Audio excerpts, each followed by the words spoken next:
Friends, welcome back to the Swastik academy environment and ecology series. आज हम पढ़ने वाले हैं टाइप्स ऑफ स्पीसीज। जो भी इकोसिस्टम में स्पीसीज एग्जिस्ट करती है उनमें कई तरह के टाइप्स होते हैं या उन्हें कुछ कैटेगरीज प्रोवाइड की जाती हैं। तो सबसे पहले बेसिकली हम यहाँ पे पढ़ेंगे एंडेमिज्म क्या होता है, कीस्टोन स्पीसीज क्या है, फाउंडेशन स्पीसीज क्या है और फ्लैगशिप स्पीसीज क्या है। एक एक करके सभी को समझते हैं। सबसे पहले हम पढ़ने जा रहे हैं एंडेमिज्म। देखो बेसिकली एंडेमिक वर्ड का मतलब क्या होता है।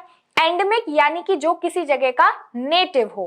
अगर मैं इंडिया की रहने वाली हूं, इंडियन ओरिजिन हूं, मेरा ओरिजिन यहीं से है, तो I am endemic.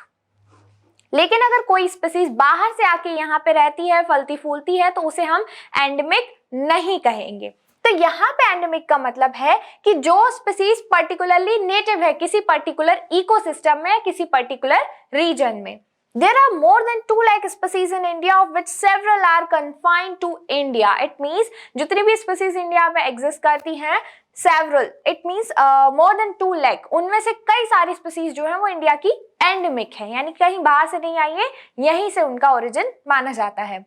Endemism is the ecological state of a species being unique to a defined geographical location, such as an island nation, country or other defined zone or habitat type।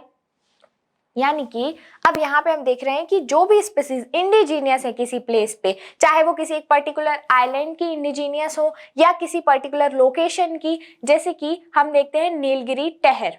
Nilgiri टहर जो है वो mostly Nilgiri mountains पे या hills पे पाया जाता है, तो वो वहां के लिए एंडेमिक है। वन हॉर्न रेनो काजीरंगा में है, यानी कि काजीरंगा का एंडेमिक स्पीसीज हो गई वो। तो जिस पर्टिकुलर लोकेशन पे अगर कोई स्पीसीज पाई जा रही है जो वहीं से ओरिजिनेट होती है, वहीं उसका मेन फेवरेबल क्लाइमेट है, तो हम उसे एंडेमिक स्पीसीज कहेंगे। समझ में आ गया होगा आपको। वो कोई भी चीज हो सकती है, जरूरी नहीं पॉलिटिकल या फिजिकल एरिया हो, चाहे पॉलिटिकल एरिया हो या फिजिकल एरिया हो, कोई भी हो सकता है। कोई लेक है तो वहां का भी एंडेमिक हो सकता है, कोई स्टेट है तो वहां का भी एंडेमिक हो सकता है। अब कुछ ऐसी स्पीसीज एंडेमिक स्पीसीज हैं इंडिया की जो कई बार एग्जाम में पूछी जाती हैं फ्रीक्वेंटली कि ये कहां से बिलोंग करती है, ये कहां से बिलोंग करती है। तो कुछ स्पीसीज को हम यहाँ पे डिस्कस करेंगे जो कि इंडिया की एंडेमिक स्पीसीज है। सबसे पहले एशियाटिक लॉइन जो कि गिर फॉरेस्ट में फेमस है। तो गिर फॉरेस्ट बेसिकली एशियाटिक लॉइन के लिए फेमस है क्योंकि एशियाटिक लॉइन जो है वो गिर फॉरेस्ट की एंडेमिक स्पीसीज है, वहीं का ओरिजिन उसका माना जाता है। तो एंडेमिक स्पीसीज समझ में आया आपको। Asiatic lion is also known as Indian lion and can be only found in and around Gir forest, यानी गिर फॉरेस्ट और उसके आसपास के रीजन में ही सिर्फ पाया जाता है और कहीं पे ये नहीं पाया जाता, इसीलिए इसे एंडेमिक कहा गया गिर फॉरेस्ट के लिए। These are listed as endangered species. There are one of 5 big cats found in India, the others being Indian leopards and Bengal tigers. ये भी इंडिया के एंडेमिक है जो कि बंगाल टाइगर है और इंडियन लेपर्ड्स है। अब जो स्पीसीज जहां की एंडेमिक होती है उसे वहीं के नाम से जाना जाता है, ठीक है। अब जैसे यहाँ पे बोला रॉयल बंगाल टाइगर, क्योंकि वो बंगाल वाले रीजन में पाया जा रहा है, वहीं का एंडेमिक है, तो उसका नाम क्या हो गया, रॉयल बंगाल टाइगर। दूसरा है कश्मीरी स्टैग जो कि सिर्फ कश्मीर वैली में ही पाया जाता है। तो कश्मीरी स्टैग कश्मीर वैली के लिए एंडेमिक स्पीसीज हुई, ठीक है। अब जो एंडेमिक स्पीसीज होती हैं वो एक बहुत ही बेसिक और इंपॉर्टेंट रोल प्ले करती है उस पर्टिकुलर रीजन में। ये कहाँ पे पाया जाता है, कश्मीर वैली और चंबा डिस्ट्रिक्ट जो है हिमाचल प्रदेश की, वहां पे कश्मीरी स्टैग जो है वो फेमस है। फिर हम देखते हैं लाइन टेल्ड मकाक जो कि वेस्टर्न घाट्स में फेमस है। अब लाइन टेल्ड मकाक क्या, it is the rarest most threatened and endangered primate species found in the western Ghats of southern India. Line tailed macaque कहां पे फेमस है, वेस्टर्न घाट्स में। रिमेंबर दिस, डायरेक्ट मैचिंग में exam में पूछ लिया जाता है कि कौन सी स्पीसीज कहां पे फेमस है, कहां की एंडेमिक है। नेक्स्ट हमारा है पर्पल फ्रॉग जो कि वेस्टर्न घाट्स में है। The purple frog also known as pignose frog. It is found in the rainforest of Western Ghats in India.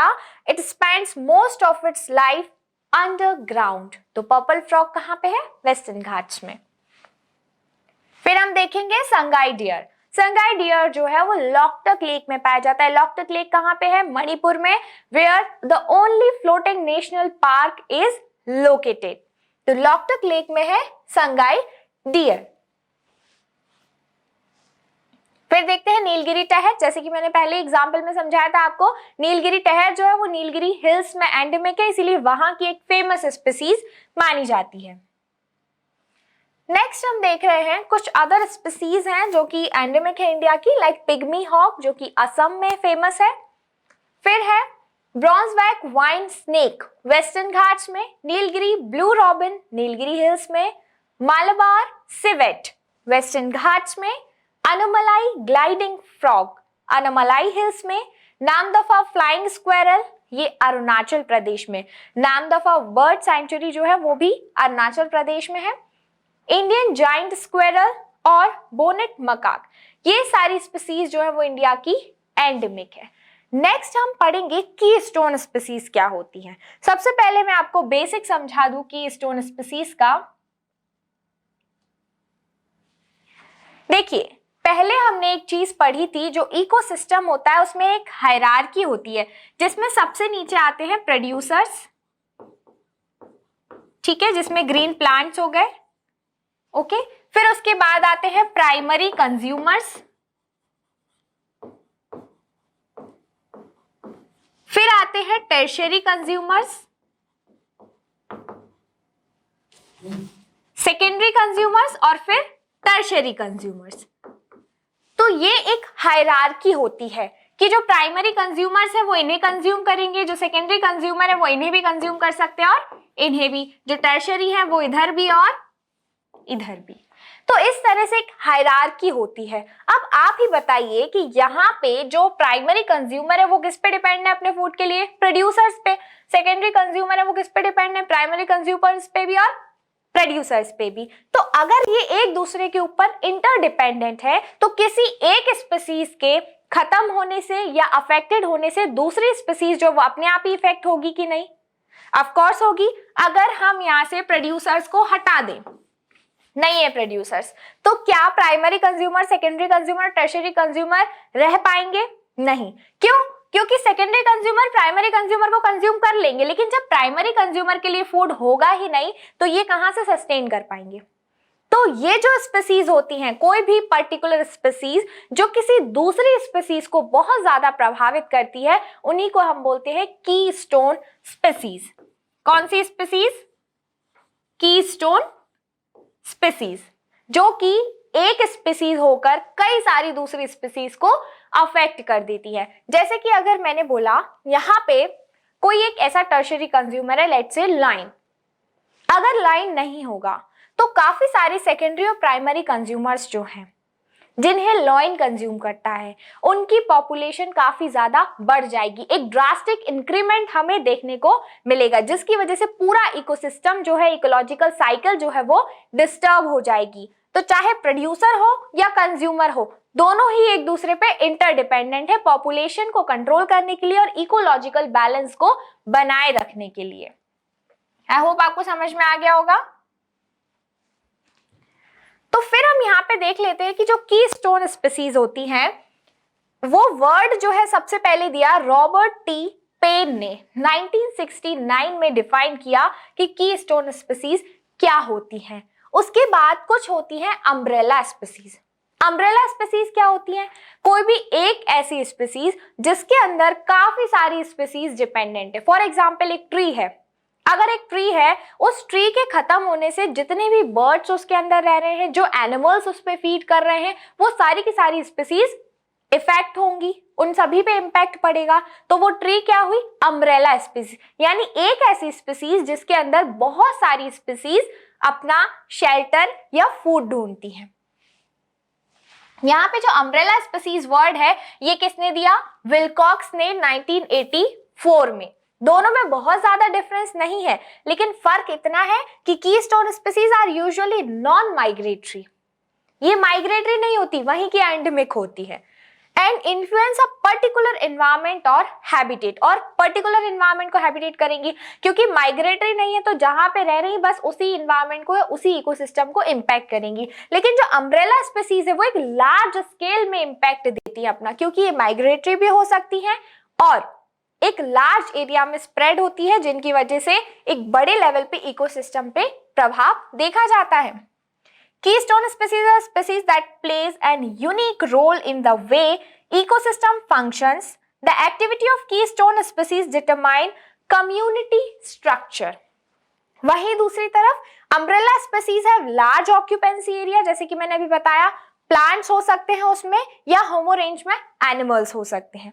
They are usually migratory species, hence they can influence different habitats. अब migratory हैं तो एक ही habitat को influence नहीं करेंगी, काफी सारे habitat को इन्फ्लुएंस कर सकती हैं। अगर इन पे इम्पैक्ट होगा तो जहां जहां ये जाती है वहां वहां हर जगह इनका इम्पैक्ट देखा जाएगा। तो डिफरेंस समझ में आया? अब बेसिकली हम कीस्टोन स्पीसीज को समझते हैं, कोई भी ऐसी स्पीसीज जिसके लॉस होने से दूसरी स्पीसीज पे इम्पैक्ट पड़ रहा है, यानी कि वो एक की रोल प्ले कर रही है उस पर्टिकुलर इकोसिस्टम में। जैसे मैंने बताया था, प्राइमरी कंज्यूमर्स और secondary consumer, tertiary consumer, producers, इन सभी में से कोई एक भी इम्बैलेंस होता है तो पूरी की पूरी जो इकोसिस्टम है, इकोलॉजिकल चेन है, वो डिस्टर्ब हो जाएगी। It means they played key role in the functioning of ecosystem, इसीलिए उन्हें कहा गया कीस्टोन स्पीसीज। ओके, देखो जैसे कि हम देख सकते हैं ऑल टॉप प्रीडेटर्स, जैसे मैंने आपको बताया था लाइन क्या है, टॉप प्रीडेटर है। यहाँ पे आप इमेज में देख सकते हैं ये जो टॉप प्रीडेटर है ये काफी सारी छोटी छोटी स्पीसीज को कंज्यूम कर रहा है। इनके कंज्यूम करने से काफी एक लार्ज अमाउंट में उस पर्टिकुलर इकोसिस्टम में जो इकोलॉजिकल बैलेंस है वो क्रिएट होता है। कोई भी पॉपुलेशन बढ़ने नहीं पाती है, बैलेंस में सब कुछ रहता है। अगर ये टॉप प्रीडेटर्स नहीं होंगे तो किसी भी एक पर्टिकुलर स्पीसीज का हमें पॉपुलेशन में इंक्रीमेंट देखने को मिलेगा, जिसकी वजह से इकोलॉजिकल इम्बैलेंस हो सकता है। तो समझ में आ गया आपको? फिर है हमारी फाउंडेशन स्पीसीज। फाउंडेशन का मतलब क्या होता है? किसी भी चीज का बेस क्रिएट करना। अब बेस क्रिएट कैसे करना है? Foundation species are dominant primary producer in an ecosystem both in terms of abundance and influence. देखो एबंडेंस यानी अब फाउंडेशन है तो लार्ज अमाउंट में भी होगा, और दूसरा इन्फ्लुएंस यानी कि उनका जो इफेक्ट है वो भी लार्ज स्केल होगा। कैसे? अब आप देखिए कोराल और कोराल रीफ्स, तो जो कोराल रीफ्स होती हैं वो उस पर्टिकुलर इकोसिस्टम में कई सारे माइक्रो ऑर्गेनिजम्स के लिए हैबिटेट होता है, यानी एक फाउंडेशन है, एक हैबिटेट है जो बेस प्रोवाइड कर रहा है दूसरे ऑर्गेनिजम्स के लिए, कोराल्स पॉलिप्स के लिए भी। तो वो क्या हो गई? फाउंडेशन स्पीसीज हो गई। उसी तरह से हम एग्जांपल में ले सकते हैं केल्प। ये जो आप देख रहे हैं एल्गी जो होती है, एल्गी जब बहुत लार्ज अमाउंट में किसी भी एक्वेटिक इकोसिस्टम में बढ़ जाती है तो इस तरह से केल्प बन जाते हैं। ये जो केल्प है ये काफी सारी स्पीसीज के लिए लार्ज अमाउंट में फूड भी प्रोड्यूस करती है और शेल्टर भी। तो फूड और शेल्टर दोनों का बेस प्रोवाइड कर रहे हैं बाकी सारी स्पीसीज के लिए उस पर्टिकुलर इकोसिस्टम में। तो ये क्या हो गई? फाउंडेशन स्पीसीज, यानी कि जो बेस प्रोवाइड कर रही हैं, जिनके बिना वहां के इकोसिस्टम में एक लार्ज अमाउंट में स्पीसीज जो है वो नहीं रह सकती है, फूड के लिए भी और शेल्टर के लिए भी। तो ये क्या हो गई? फाउंडेशन, यानी कि नींव दे रहे हैं।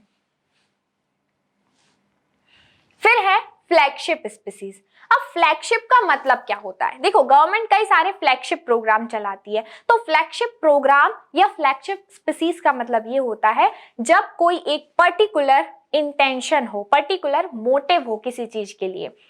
लेट्स से हम देखते हैं काफी जब कोई भी गेम्स होते हैं, ओलंपिक गेम्स हैं या कोई भी दूसरे इवेंट्स हैं, उनमें मैस्कॉट यानी कि शुभंकर दिया जाता है। शुभंकर क्यों दिया जाता है? क्योंकि अगर हमें पर्टिकुलर किसी भी एनिमल, किसी भी फ्लोरा या फौना, किसी भी एंडेंजर्ड स्पीसीज को बचाना है या उसके प्रति लोगों में जागरूकता पैदा करनी है, अवेयरनेस क्रिएट करनी है, तो हम उसे शुभंकर या मैस्कॉट बना देते हैं ताकि लोगों को पता चले कि ये स्पीसीज जो है इतनी कम हो जा रही है कि जिसकी वजह से एनवायरमेंट में ये एंडेंजर्ड कैटेगरी में आ गई है या वल्नरेबल कैटेगरी में आ गई है। लोग अवेयर होंगे, उसके प्रति जानने की कोशिश करेंगे, तो वो सारी स्पीसीज जिनका कंजर्वेशन जरूरी है, जो एंडेंजर्ड कैटेगरी में आ चुके हैं, जिनकी पॉपुलेशन कम होती जा रही है, जो ये बता रहे हैं कि एनवायरमेंट में कितना ज्यादा पॉल्यूशन क्रिएट हो गया है या इम्बैलेंस क्रिएट हो गया है, जिनकी वजह से इनकी जो पॉपुलेशन है वो कम हो रही है। तो ऐसी स्पीसीज जो एंडेंजर्ड है, जिनके कंजर्वेशन की जरूरत है, जिनके बारे में अवेयरनेस फैलाई जा रही है, उन्हें हम बोलते हैं फ्लैगशिप स्पीसीज, और कई बार इन्हें एज अ मोटो यूज किया जाता है, एज अ मैस्कॉट यूज किया जाता है। तो यहाँ पे आप देखेंगे these are chosen for their vulnerability, attractiveness और distinctiveness in order to engender support and acknowledgement from the public at large। समझ में आया? जो बात अभी हमने समझी वही चीज यहाँ पे वर्ड्स में लिखी हुई है, जिसका कंजर्वेशन की जरूरत है, जिसके बारे में अवेयरनेस फैलानी है, और जो एक खूबसूरती से नेचर में अपना स्थान रखता है, अपनी एक अलग प्लेस रखता है, उसके लिए अवेयरनेस क्रिएट करने के लिए इनको फ्लैगशिप स्पीसीज के नाम से जाना जाता है। एग्जाम्पल के लिए आप देखिए, Indian tiger, African elephant, giant panda of China, leatherback sea turtle etcetera, ये सारी इंडिया में फ्लैगशिप स्पीसीज है। तो आज हमने इतना सब समझा कि कौन कौन सी स्पीसीज होती है। एक चीज और है जो कि स्लाइड में नहीं है, आई होप मैं आपको ऐसे ही समझा पाऊं। कुछ स्पीसीज होती है जो इन्वेसिव स्पीसीज होती हैं। इन्वेशन का मतलब क्या होता है? आक्रमण। यानी इन्वेसिव स्पीसीज क्या है? आक्रमणकारी है। एक तरह से किसी पर्टिकुलर इकोसिस्टम में अगर डिफरेंट फ्लोरा एंड फौना पाए जा रहे हैं और अचानक से कोई ऐसी स्पीसीज आ जाए जो उस पर्टिकुलर एंडेमिक स्पीसीज को बहुत ज्यादा नुकसान पहुंचाए, उसे खत्म कर दे, उसके लिए एंडेंजर्ड हो, तो उसे हम क्या बोलेंगे? इन्वेसिव स्पीसीज या एलियन स्पीसीज, जो कि बाहर से आई हैं और उस पर्टिकुलर इकोसिस्टम की पहले से जो स्पीसीज हैं, जो गुड स्पीसीज हैं, उन्हें नुकसान पहुंचा रही हैं। ऐसी स्पीसीज को हम इन्वेसिव स्पीसीज कहते हैं, जिनके होने से वहां के इकोसिस्टम को नुकसान हो रहा है। तो ये बात आपको समझ में आई। आज हमने जो कुछ भी पढ़ा बहुत ज्यादा इंपॉर्टेंट है, क्योंकि एग्जाम में जनरली यहाँ से क्वेश्चन पूछा जाता है कि कौन सी स्पीसीज किस जगह के लिए एंडेमिक है, या फाउंडेशन स्पीसीज क्या होती हैं, फ्लैगशिप स्पीसीज क्या होती हैं। और एक और बात, 2020 में और 21 में जो भी इवेंट्स हुए जिनके मैस्कॉट कुछ फ्लैगशिप स्पीसीज रही हैं, वो मैस्कॉट भी अक्सर पूछे जाते हैं। तो आज का आपका होमवर्क है ये कि आपको मैस्कॉट्स याद करने हैं 2021 में जो भी रहे हैं, ताकि आपके प्रीलिम्स में ऐसा कोई भी क्वेश्चन आए तो आप उसे सॉल्व कर पाएं। Thank you so much for watching, be in touch with us.